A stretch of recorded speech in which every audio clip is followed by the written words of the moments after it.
3, 2, 1, action. Assalamualaikum warahmatullahi wabarakatuh.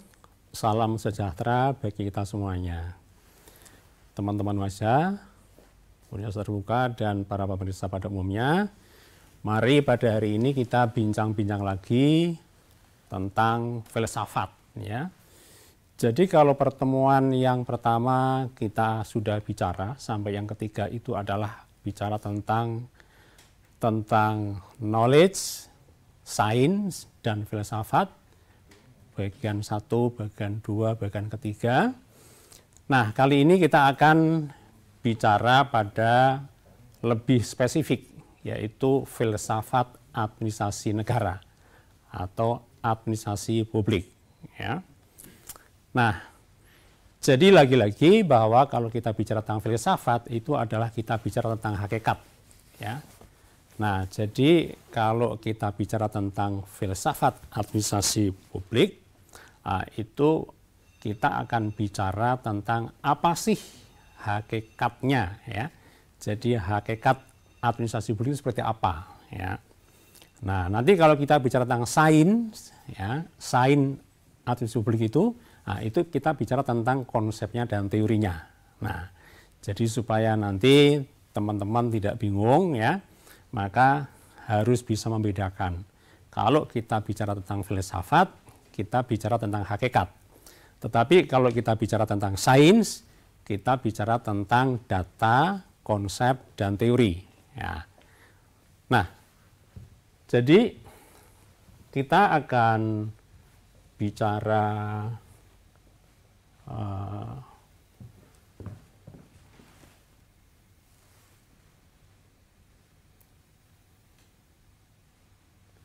nah, sekarang kita akan bicara dulu. Jadi, administrasi itu apa sih sebetulnya? Ya, pada pertemuan yang pertama dulu sudah saya berikan satu ilustrasi, ya. Jadi, kalau itu dilihat dari sisi knowledge, ya, administrasi itu bisa macam-macam.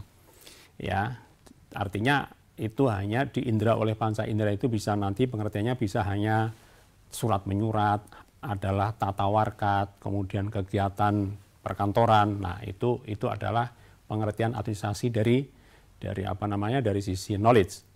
Tetapi kalau dari sains, ya, nah itu sudah kita ngomong tentang konsepnya dan teorinya. Nah, sekarang kita lihat dari objek yang dibahas di dalam ilmu administrasi atau nanti filsafat administrasi. Nah, administrasi itu sebetulnya adalah bicara tentang kerjasama, ya, kerjasama manusia, ya. Jadi bukan yang lain, ya, bukan hewan. Hewan pun kadang-kadang juga ada kerjasama. Misalnya kalau kita melihat semut begitu, kadang-kadang dia juga kerjasama untuk menggotong makanan, ya, dibawa ke sarangnya. Tapi itu bukan itu, ya, tetapi ini adalah kerjasama manusia. Nah, jadi di sini nih, ya, kerjasama. Nah, kemudian untuk kerjasama untuk apa itu? Kerjasama untuk mencapai tujuan di sini. Jadi manusia ketika dia bekerja sama, misalnya, ya, sama-sama orang manusia itu untuk mengangkat meja, tapi tidak seorang diri, ya. Ya, jadi mengangkat meja bersama-sama, lebih dari satu orang bersama-sama diangkat untuk mencapai tujuan di sana. Nah, itu namanya suatu kegiatan administrasi, ya. Jadi inti dari administrasi di situ, ya. Jadi kerjasama antara orang itu untuk mencapai tujuan tertentu. Nah, kalau ini dipahami dengan baik, maka nanti pemahaman kita tentang administrasi menjadi lebih benar. Tetapi kalau kemudian di kepala kita itu hanya knowledge-nya saja, yaitu apa kata orang, bahwa administrasi adalah surat menyurat, ya, nanti kita akan misleading, ya.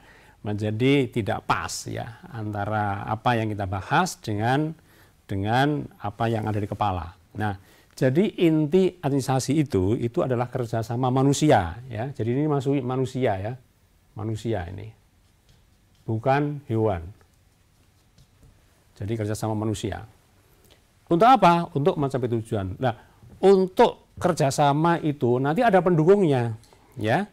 Pendukungnya apa? Sarana prasarana, kemudian nilai, kemudian juga ada hubungan masyarakat, kemudian ada koordinasi, ada leadership-nya, dan ada post de corp itu apa artinya?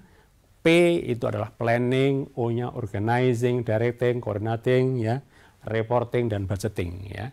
Nah, itulah yang kemudian, ya, orang-orang di sini ini didukung dengan Sarpras dan ada nilai-nilai budayanya, ada nilai kerjasamanya itu, kemudian juga ada humasnya, ya, jadi hubungan masyarakat, itu PR gitu ya, public relation-nya, kemudian ada koordinasi, ada yang memimpin ini, jadi kerjasama itu ada yang memimpin, maka lahirlah satu namanya leadership, kepemimpinan, nah itu nanti dari sini ini adalah nanti untuk mencapai tujuan ini. Nah, itulah inti dari administrasi.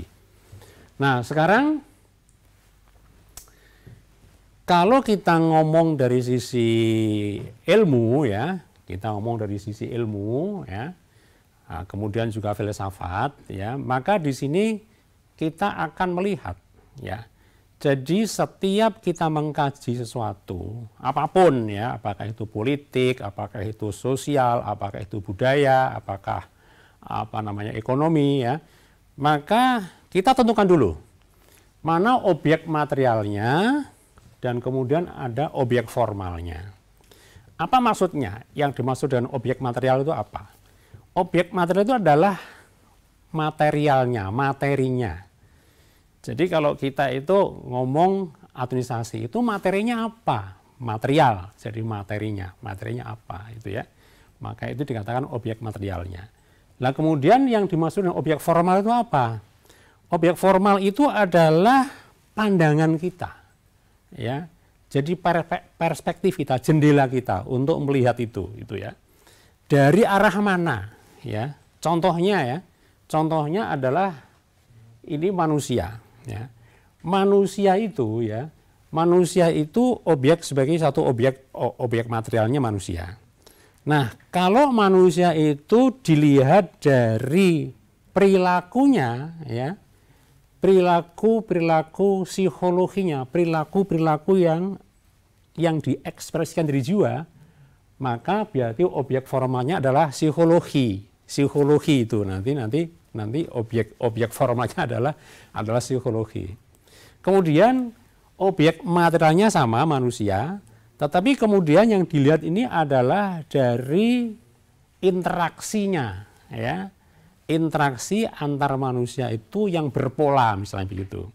Nah, itu nanti akan menjadi sosiologi, ya, karena melihat manusia itu dari perspektif itu adalah interaksi yang berpola, hubungan antara satu orang dan orang lain yang kemudian membentuk satu pola tertentu, menghasilkan satu kegiatan tertentu. Nah, itu nanti menjadi sosiologi. Nah, sekarang kalau administrasi itu dilihat dari apanya manusia itu? Nah, ini dari kerjasama yang teratur untuk mencapai tujuan. Nah, jadi ini nih ya.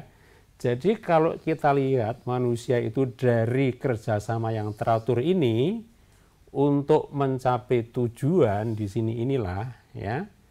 Nah, di sini inilah, maka itu objek formal dari manusia, ya, itu nanti akan melahirkan administrasi. Ya, jadi begitu, ya. Nah, sekarang kita teruskan, ya. Sekarang tadi ini adalah administrasi, ya. Jadi ini administrasi. Objek formal administrasi itu manusia. Kemudian objek materialnya adalah manusia.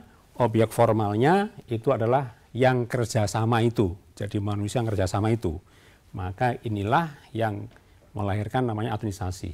Nah, sekarang administrasi negara sekarang. Nah, kalau administrasi negara itu apa? Ya, jadi kerjasama penyelenggara negara. Jadi ini sudah lebih spesifik. Kalau administrasi secara umum itu adalah kerjasama manusia, manusia untuk mencapai tujuan, ya. Nah, kalau administrasi negara itu kerjasama juga, tetapi adalah penyelenggara negara. Untuk apa? Sama, yaitu untuk mencapai tujuan di sini. Tujuan negara mestinya, ya. Jadi tujuan negara, setiap negara itu punya tujuan, ya. Termasuk negara Indonesia ini juga punya tujuan. Tujuannya apa? tujuannya tercantum di dalam Pancasila yang sila yang terakhir, yaitu dikatakan di situ adalah untuk mewujudkan ya, yaitu keadilan sosial bagi seluruh rakyat Indonesia. Nah, itulah tujuan negara. Nah, ketika para penyelenggara negara itu bekerja sama untuk mencapai tujuan negara, itulah yang disebut dengan administrasi negara. Nah, untuk tujuan itu didukung sini, ini mendukung semua ini mendukung semua. Ya, sarana prasarana itu harus ada gedung, ada komputer ya, ada HP, ya, ada kertas ya, ada sarpras yang lain macam-macam. Kemudian juga ada satu nilai ya, satu nilai kebaikan, nilai sosial, budaya, ya termasuk juga agama ya ini ya. Ini termasuk agama juga di sini, nilai agama masuk juga di sini ya. Ini masuk juga di sini. Ya, sosial, budaya, ekonomi, politik ya, semua masuk ya. Jadi nilai-nilai kebaikan ya. Bukan yang keburukan-keburukan enggak masuk ke situ kalau keburukan. Ini adalah nilai-nilai kebaikan. Baik yang berasal dari nilai sosial, budaya, politik, ekonomi, budaya, agama termasuk juga di sini. Kemudian juga ada hubungan masyarakat, public relation-nya. Ya.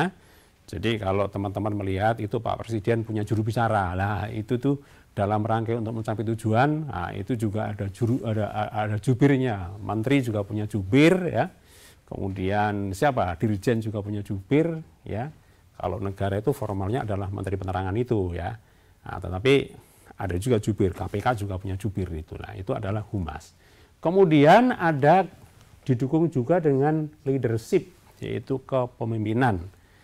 Kepemimpinan itu apa? Yaitu seorang pemimpin yang menggerakkan anak buahnya supaya anak buahnya itu juga bisa mau mengikuti apa yang diperintahkan, yang diarahkan ya. Nah, itu jadi gaya menggerakkan atau aktivitas menggerakkan seorang pemimpin kepada anak buahnya, itulah yang disebut dengan leadership, kepemimpinan.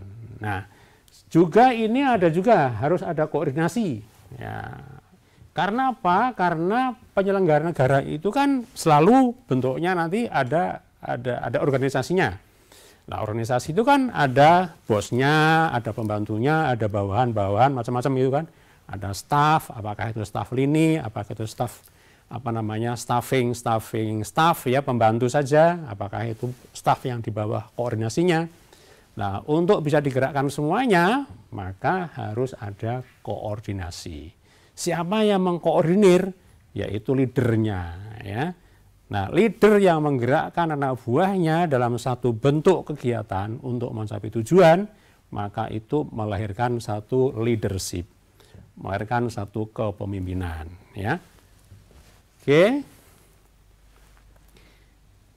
Terus kalau begitu objek material dan objek formal administrasi negara itu apa? Nah ya. Jadi kalau tadi administrasi itu objek materialnya adalah manusia ya. Kemudian objek formalnya adalah kerjasama antar manusia itu untuk mencapai tujuan. Nah, sekarang kalau objek materialnya ya untuk administrasi negara apa? Yaitu objek materialnya adalah negara. Nah, jadi objek material negara itu hampir nanti melahirkan berbagai filsafat. Apakah itu juga sains, juga termasuk filsafat ya. Filsafat nanti macam-macam. Ya, kalau kemudian objek formalnya berbeda, maka nanti melahirkan filsafat dan sains yang berbeda. Nah, sekarang kita bahas adalah objek material itu negara. Negara itu di sini ya, isinya itu apa sih negara? Ya. Bukan negara itu kemudian ada peta Indonesia mulai dari Sumatera sana, ujungnya sana di Aceh sampai kemudian di Papua ada kota Merauke. Itu kan peta ya. Tetapi yang dimaksud negara itu ya, itu adalah kekuasaan. Jadi ada sebuah kekuasaan ya. Kekuasaan itu dengan bahasa gampang namanya politik ya.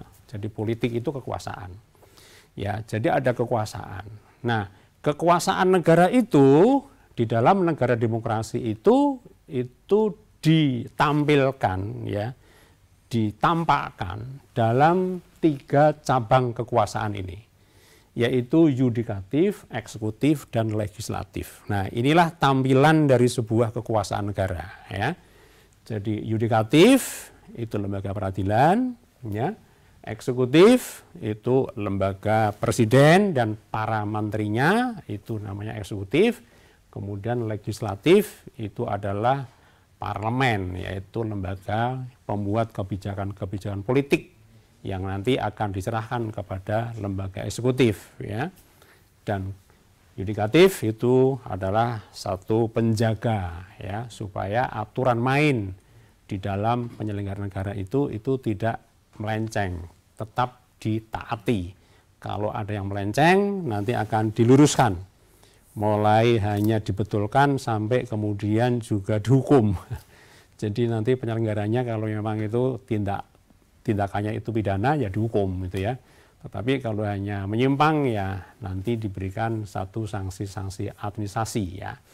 Jadi ini adalah namanya objek material dari administrasi negara. Nah, sekarang objek formal.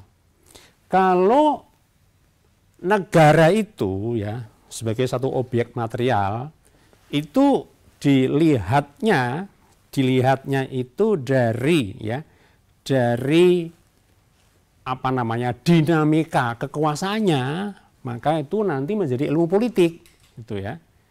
Kalau negara itu kemudian dilihat dari aturan-aturan mainnya, norma-normanya, maka nanti menjadi filsafat dan ilmu hukum tata negara, itu ya.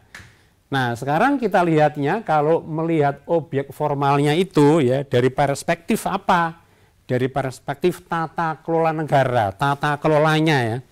Itulah menjadi administrasi negara. Nah, jadi administrasi negara itu melihat negara sebagai objek materialnya, yang kemudian dilihat dari sisi mana, ya?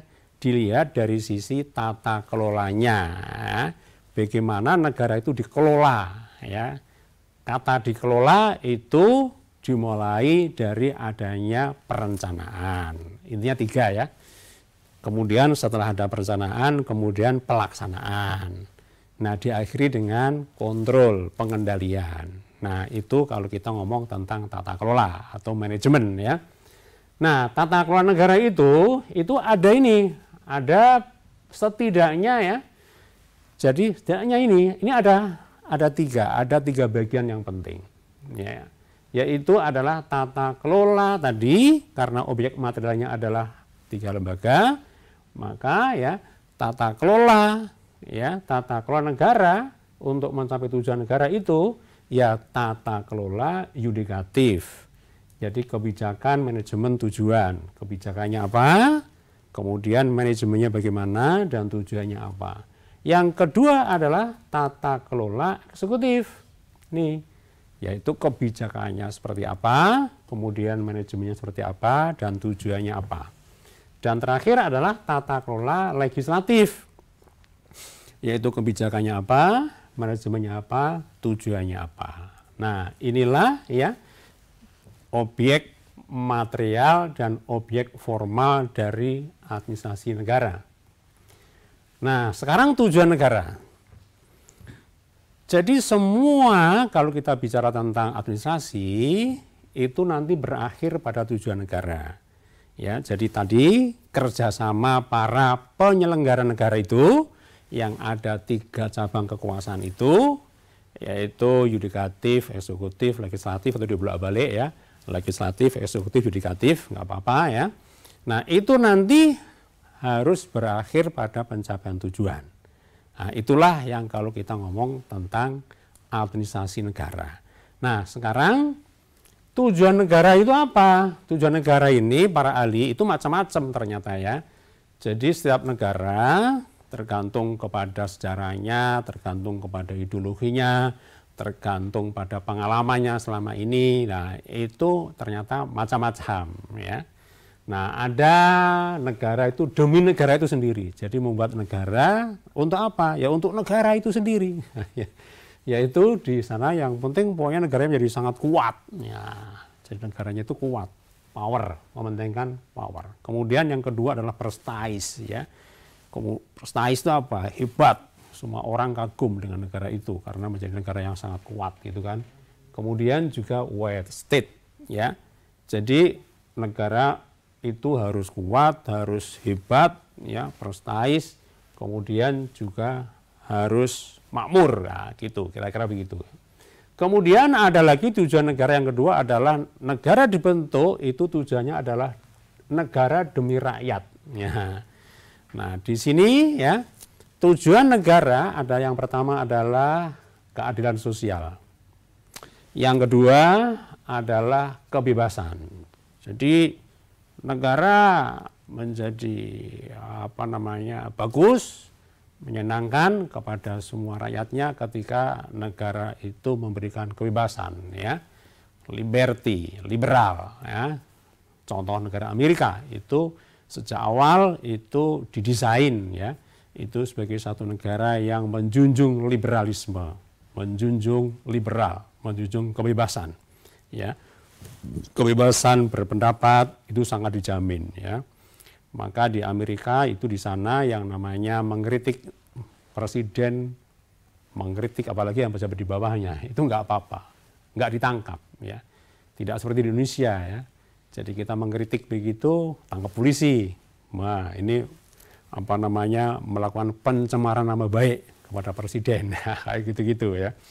Nah, itu berarti tidak menganut liberty itu. Kemudian adalah education, yaitu pendidikan, ya.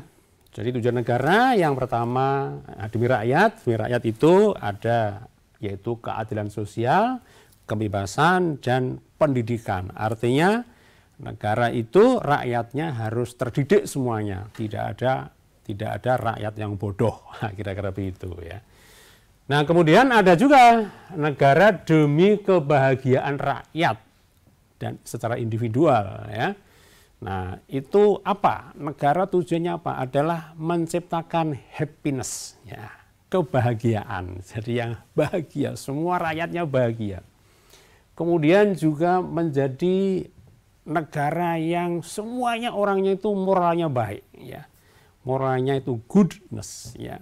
Kebaikan moral, tidak ada orang yang berbohong, tidak ada orang yang menipu, tidak ada orang yang curang. Semuanya orang moralnya bagus.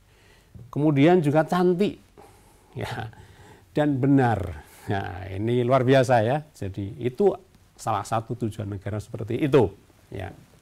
Dan nanti bagaimana negara Indonesia? Nah, nanti kita akan jawab di akhir nanti, ya, pada bagian pembahasan yang bagian akhir.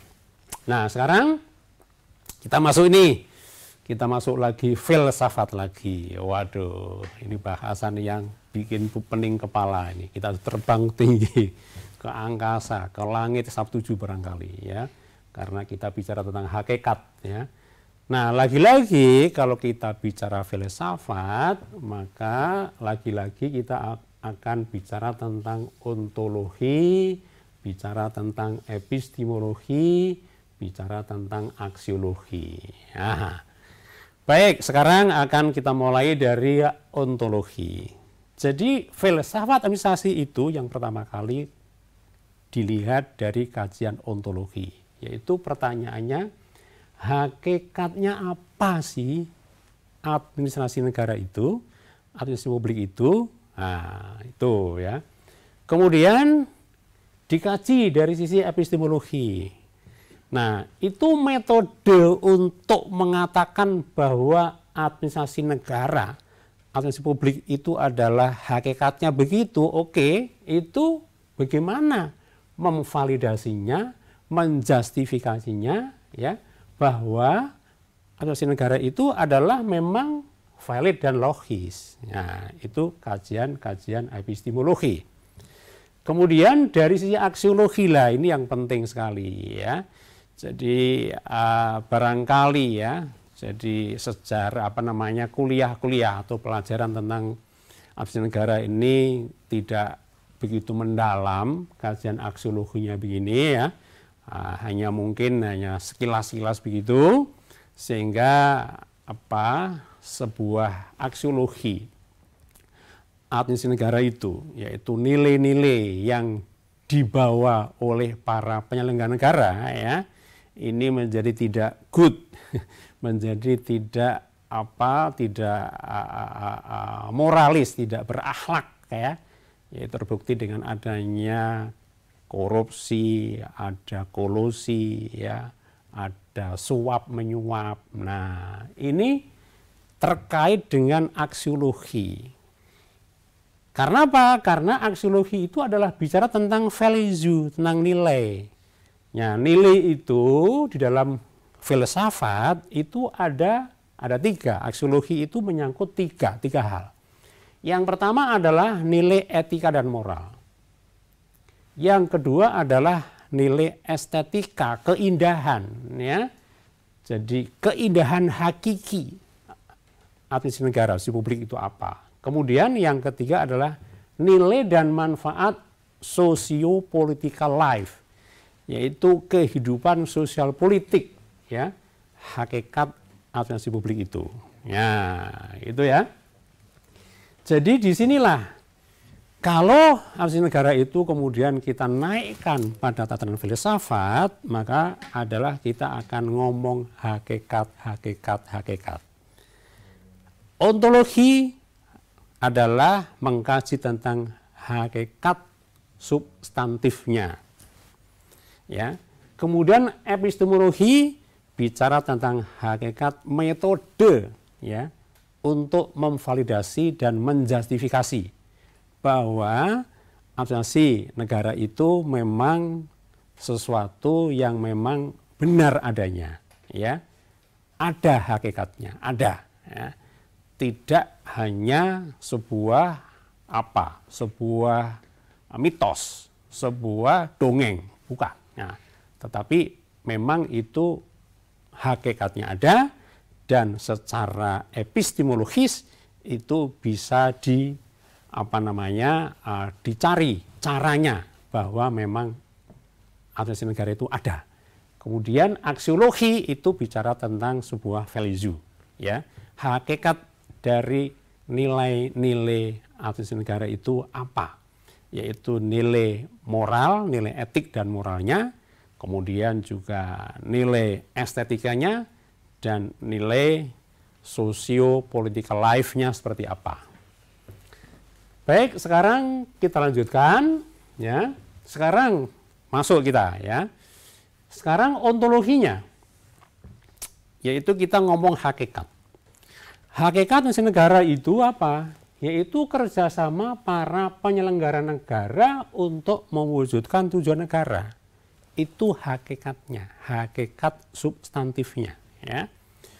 Nah, kemudian kalau dari aksidensi, jadi hakikat itu adalah substansi, kemudian aksidensi atributnya ya macam-macam, ya. Nah, sekarang hakikat penyelenggara negara, ya, ini apa sih, ya? Kerjasama itu dalam konkretnya seperti apa sih? Kerjasama itu kan bahasa gampang, ya. Tetapi bentuk konkret kerjasama penyelenggara negara itu seperti apa, itu kan? Nah, jadi hakikat itu kalau nanti, ya, hakikat kerjasama para penyelenggara negara ini, ya, ini bentuk konkretnya apa? Yaitu adalah ini. Pertama adalah satu babak, ya, ketika penyelenggara negara itu akan bekerja sama, ya, baik internal maupun horizontal, ya, antar para penyelenggara negara, dalam arti adalah antar lembaga-lembaganya itu, ya, maka dimulai dari namanya pembuatan kebijakan publik, ya. Nah, kemudian, ya, setelah kebijakan publik dibuat, maka langkah yang kedua adalah ini, manajemen organisasi negara. Jadi bagaimana? Kan tadi saya katakan para penyelenggara negara itu kan dia adalah bentuk konkretnya kan pejabat negara itu yang dia mengepalai atau menjadi bosnya, begitulah lembaga-lembaga negara ya. Jadi di DPR ada bosnya, MPR ada bosnya, kemudian juga di Mahkamah Agung juga ada bosnya, dan seterusnya itu kan. Nah itu maka disitulah maka ada manajemennya ya. Jadi dia menggerakkan anak buahnya, katakan presiden menggerakkan para menterinya menggerakkan para dirjennya dan direkturnya, kemudian juga bawah dan gubernur juga begitu. Nah itu adalah hakikatnya seperti apa manajemen organisasi publik itu. Nah kemudian adalah setelah itu maka ada seorang leader pemimpin, kemudian dia menggerakkan anak buahnya, dan setelah itu ada satu kegiatan namanya kegiatan manajemen. Nah disitulah ya, maka di sini yang kemudian melahirkan, jadi kegiatan manajemen itu adalah melahirkan kepemimpinan negara, kepemimpinan para pejabat-pejabat negara itu, para penyelenggara negara itu ya, maka melahirkan satu kepemimpinan negara. Kemudian ya juga apa? Outputnya apa sih sebetulnya?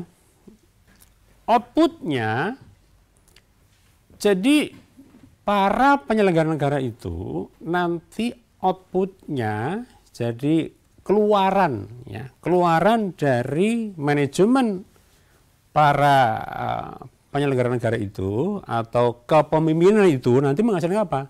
Menghasilkan ini public service, yaitu pelayanan publik. Itu outputnya ya. Jadi semua kegiatan para penyelenggara negara itu, apakah itu presiden dan bawahnya, DPR dan bawahnya, MPR dan bawahnya ya, kemudian juga kepala pengadilan, ketua Mahkamah Agung dan bawahnya, ketua MK dan bawahnya, dan semuanya, gubernur dan bawahnya, semua nanti outputnya adalah berupa public service. Apa itu public service? Public service itu adalah delivery ya, delivery barang publik dan jasa publik ya. Jangan seperti sekarang ini.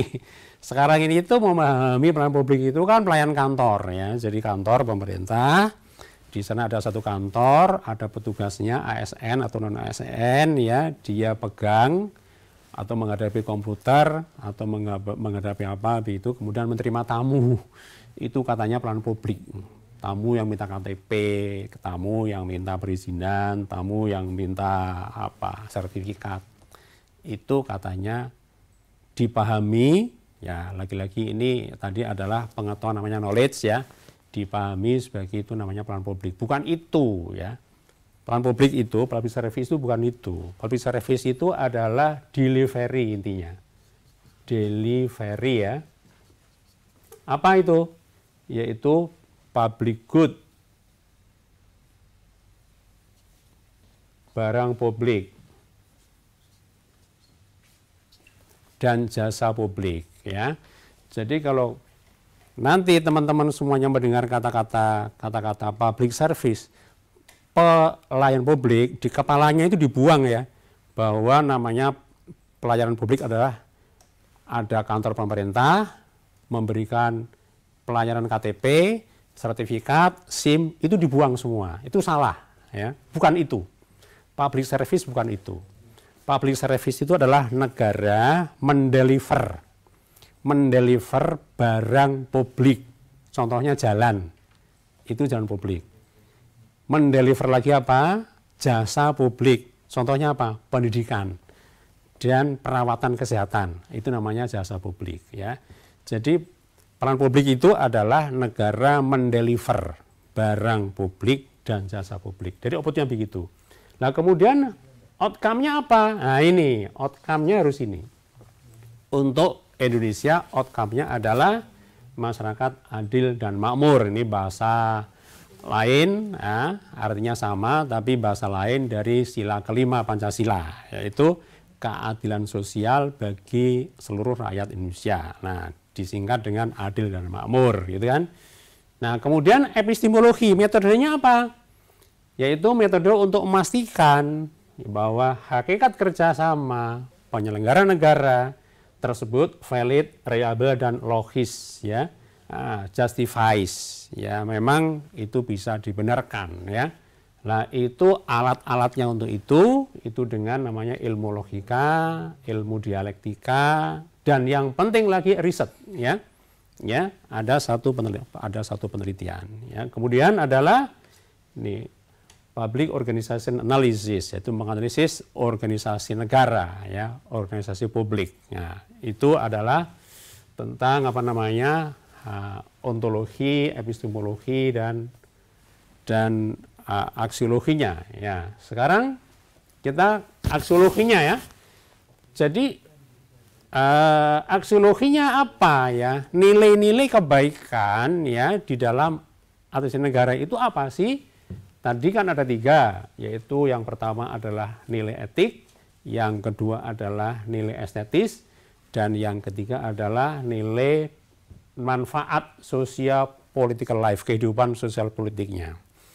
Sekarang kita lihat, ya, jadi ontologi administrasi negara itu adalah mengkaji manfaat atau kegunaan, nilai-nilai kebaikan yang bermanfaat dan berguna. Yang pertama adalah nilai etik, yaitu bicara tentang moralitas dan integritas kerjasama penyelenggara negara itu. Maka bagaimana sih, yaitu dari para penyelenggara negara itu dari sisi etik moralnya, kepribadiannya berakhlak mulia, kemudian jiwanya jiwa pengabdian, kemudian bekerja penuh tanggung jawab, kemudian menghargai prestasi orang-orang yang memang berprestasi, kemudian juga bersaudara, tidak bermusuhan, ya, dan happy, ya. Para penyelenggara negara itu happy, tidak murung, tidak sedih, ya, bahagia, dan kemudian juga bebas, ya, tidak terikat dalam arti, ya, tidak ditakut-takuti, ya, tidak ditekan, ya, tidak menekan, ya, tidak ditekan, tidak menekan, ya, tidak membelenggu, tidak dibelenggu. Nah, itu. Kemudian nilai estetisnya sekarang, ya. Nah, itu apa? Yaitu pertama adil, ya. Kemudian berbudaya, civilized. Itu berbudaya. Ciri berbudaya itu apa, ya? Ya, omongnya sopan, pakaiannya rapi, tidak awut-awutan, gitu, ya. Kemudian pekerjaannya, rumahnya itu juga tertata dengan baik. Nah, itu, ya, itu adalah civilized. Dan humble, ya, rendah hati. Dan kemudian mementingkan kepentingan publik. Jadi penyelenggara negara itu tidak mementingkan dirinya, keluarganya, kelompoknya, saudaranya, KKN gitu, ya, bukan. Tetapi adalah mementingkan kepentingan negara, kepentingan yang lebih besar. Kemudian juga solidaritas, memiliki satu persaudaraan, satu perkawanan yang bagus, begitu, ya. Tidak suka mengembangkan permusuhan, apalagi membuat klik-klik, itu tidak dilakukan. Kemudian berperi kemanusiaan, ya. Jadi mudah empati dengan orang-orang lain yang punya masalah, yang sedih, yang kurang beruntung, yang barangkali juga karena musibah, itu selalu membantu, ya, atas jiwa, atas pikiran kemanusiaan. Bukan karena apa? Bukan karena itu saudaraku tak bantu, kalau enggak. Atau karena agama, itu agamanya sama dengan saya bantu, kalau enggak. Nah, itu bukan masuk di sini, bukan berperi kemanusiaan. Karena berperi kemanusiaan dasarnya adalah manusia. Dia manusia, agama apapun, ya, suku apapun, ya, warna kulit apapun. Selama dia manusia, maka saya harus, ya, menjadi bagian dari saya karena saya manusia. Kemudian dermawan, ya, jadi tidak pelit, tidak kikir, gitu, ya. Kemudian hakikat nilai manfaat sosial political life-nya itu dalam bahasa yang gampang adalah keadilan sosial bagi seluruh rakyat Indonesia. Nah, disinilah, ya, maka penyelenggara negara itu di sini nih, delivery public service tadi. Jadi menyampaikan ya barang publik dan jasa publik yang efektif dan efisien.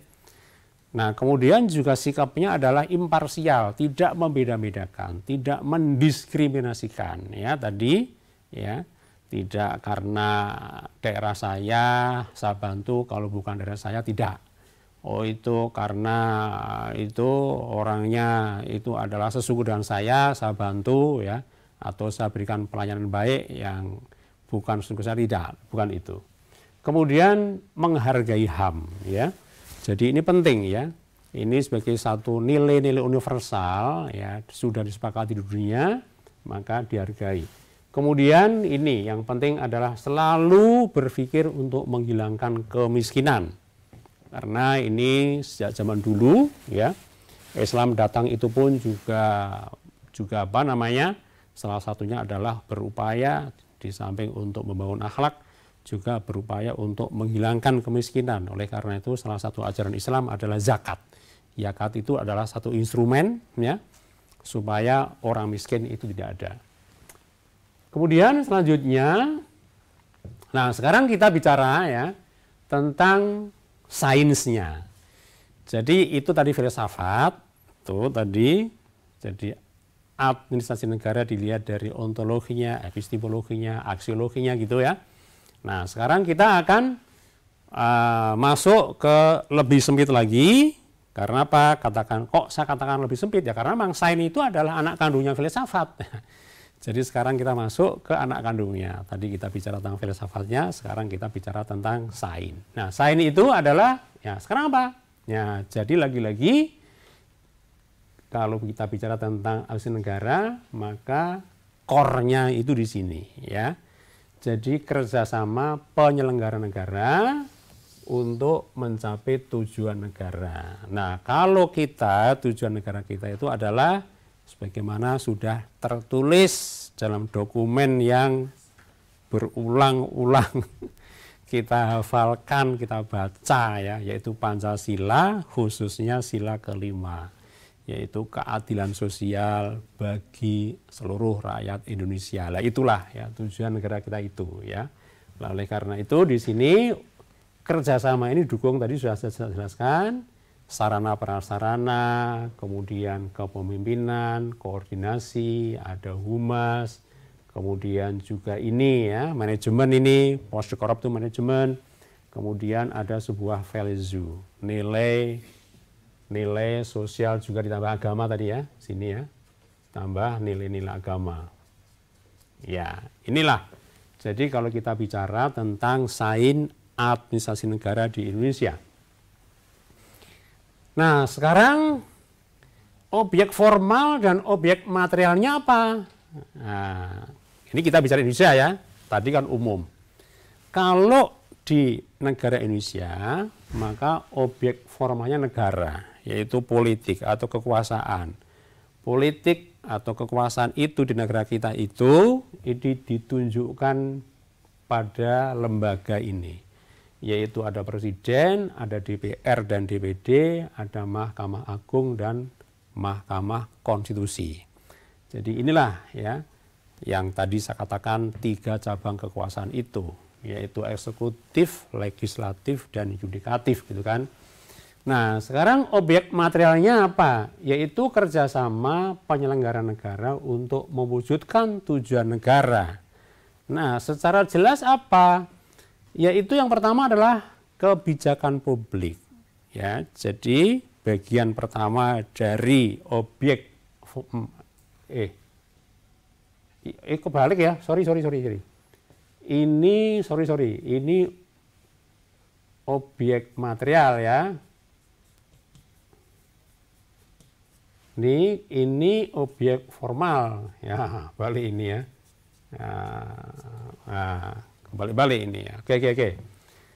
Saya ulangi, jadi objek material negara, kekuasaan itu presiden, kemudian ini yang eksekutif, kemudian DPR dan DPD ini adalah legislatifnya, kemudian Mahkamah Agung dan Mahkamah Konstitusi itu adalah yudikatifnya. Sekarang objek formalnya adalah yaitu kerjasama penyelenggara negara untuk mewujudkan tujuan negara. Nah, itu konkretnya adalah pertama berupa pembuatan kebijakan publik. Nah, ini kan bahasa-bahasa buku. Nah, tapi bentuknya apa? Kebijakan publik itu bentuknya apa? Yaitu undang-undang, peraturan pemerintah, peraturan pemerintah pengganti undang-undang, peraturan presiden, peraturan daerah, peraturan kepala daerah. Nah, itu ya. Kemudian yang kedua adalah ini ya, manajemen organisasi publik ya. Jadi organisasi publik itu pemerintahan itu, pemerintahan pusat, kemudian daerah ada gubernur macam-macam itu, bupati, itu semua. Kemudian outputnya apa? Yaitu outputnya tadi lagi, public service delivery, yaitu memberikan barang publik dan jasa publik. Kemudian outcome-nya apa? Nah, lagi-lagi saya ulangi, yaitu keadilan sosial bagi seluruh rakyat Indonesia. Ya. Nah, kemudian aksiologinya. Nah, ini penting ini ya. Jadi nilai-nilai asli negara itu, ini ada beberapa pandangan. Yang pertama adalah pandangan Machiavelli. Machiavelli itu nilai kebaikan, ya katakan kebaikan. Ya. Jadi seorang Machiavelli itu sangat terkenal dia itu membuat satu konsep buku namanya Il Principe ya, sang pangeran. Nah, dia ngasih petunjuk kepada pangeran. Pangeran, kamu mau jadi raja, mau jadi penguasa, maka jangan menjadi orang baik. Yang kedua, gunakan cara binatang, jangan menggunakan hukum ya. Kemudian jadilah orang licik seperti kancil. Kemudian jadilah orang yang ganas seperti singa. Kemudian jadilah orang ingkar janji ya. Kemudian harus pandai berpura-pura, menipu. Kemudian gunakan kekerasan ya, dan penipuan. Kemudian lenyapkan lawan politik ketika masih kecil. Nah, ini adalah Machiavelli, ngajarkan begitu. Dan ini banyak negara mempraktekkan itu, kepala negara ya, itu mempraktekkan ini ya. Kemudian Imam Ghazali beda lagi. Imam Ghazali itu ngajarkan begini. Jadi penyelenggara negara itu harus hati-hati. Kedua, tanpa benih kasih. Yang ketiga, tidak mewah dalam pakaian dan makanan. Yang keempat, kasih sayang dan tidak boleh berbuat kekerasan. Kebalikan kan dengan Machiavelli. Ya. Taat hukum dan anti suap. Nah, kemudian tidak kolusi. Kemudian tidak diskriminatif. Ya. Kemudian minta advice kepada para ulama dan orang-orang terpelajar ya, supaya membuat kebijakan itu betul ya. Kemudian kinerja yang sempurna. Jadi bekerja itu tidak setengah-setengah tapi yang perfect, yang hebat gitu ya. Kemudian jangan kalah dengan kecurangan, kepalsuan dan kesombongan. Nah, itu Imam Ghazali. Nah, sekarang kita ya, tadi saya sampaikan, sekarang kita apa? Aksiologisnya itu apa? Ya, itu kita sudah punya Pancasila itu. Jadi pejabat publik harus beragama dan berakhlak. Kemudian punya jiwa kemanusiaan. Yang kemudian mementingkan persatuan, ya, bukan perpecahan, bukan gontok-gontokan. Nah, sekarang ini kita pada situasi yang gontok-gontokan ya. Bangsa kita dibelah ya. Jadi terbelah antara yang dicap-cap macam-macam. Ada yang kamu radikal, saya tidak radikal, kamu anti Pancasila, kami Pancasialais. Itu tuh apa kayak gitu ya. Ini kan tidak Pancasila sebetulnya, tetapi dia mengatakan Pancasila katanya. Orang yang suka begitu itu. Kemudian kerakyatan yang dipimpin oleh hikmat kebijaksanaan dalam permusyawaratan perwakilan. Jadi apa maksudnya? Demokratis ya, tidak otoriter. Dan terakhir adalah ya menciptakan satu masyarakat yang adil dan makmur. Bahasanya Pancasila, keadilan sosial bagi seluruh rakyat Indonesia. Ya. Jadi itulah ya. Ini literatur nanti bisa dibaca ya. Dan sebelum kami tutup, Maka saya ingatkan kembali ya kepada teman-teman mahasiswa dan pada para pemirsa pada umumnya ya. Jadi administrasi publik ya itu yang pertama dari sisi ontologi itu adalah hakikatnya adalah kerjasama para penyelenggara negara. Kemudian dari sisi epistemologi itu adalah kita adakan riset, pengamatan dengan menggunakan logika, dialektika, dan menganalisis, maka kemudian kita bisa meyakini bahwa memang administrasi publik itu memang ada, ya, bukan mengada-ada. Nah, kemudian dari sisi aksiologinya, ya, maka administrasi negara itu kerjasama para penyelenggara negara itu yang pertama harus memiliki satu etika moral yang berakhlak mulia, kemudian dia juga memiliki ya satu nilai estetik yang indah tadi, dan yang ketiga yaitu di dalam kehidupan social life-nya, socio-political life-nya ya, itu dia menjadi orang yang selalu mementingkan kesejahteraan bagi seluruh rakyat Indonesia. Nah, itulah ya. Jadi materi ini saya kira dengan uraian yang singkat begini mudah-mudahan bisa dipahami dengan baik. Dan untuk memperdalam ini ada beberapa buku yang bisa dicari ya di perpustakaan, mungkin juga beli di Amazon dan lain-lain. Demikian teman-teman semuanya, mudah-mudahan ini bisa memancing para mahasiswa dan para pemirsa untuk mempelajari lebih lanjut, ya, mendalami, memperluas, yaitu filsafat administrasi negara. Demikian kita akhiri. Assalamualaikum warahmatullahi wabarakatuh.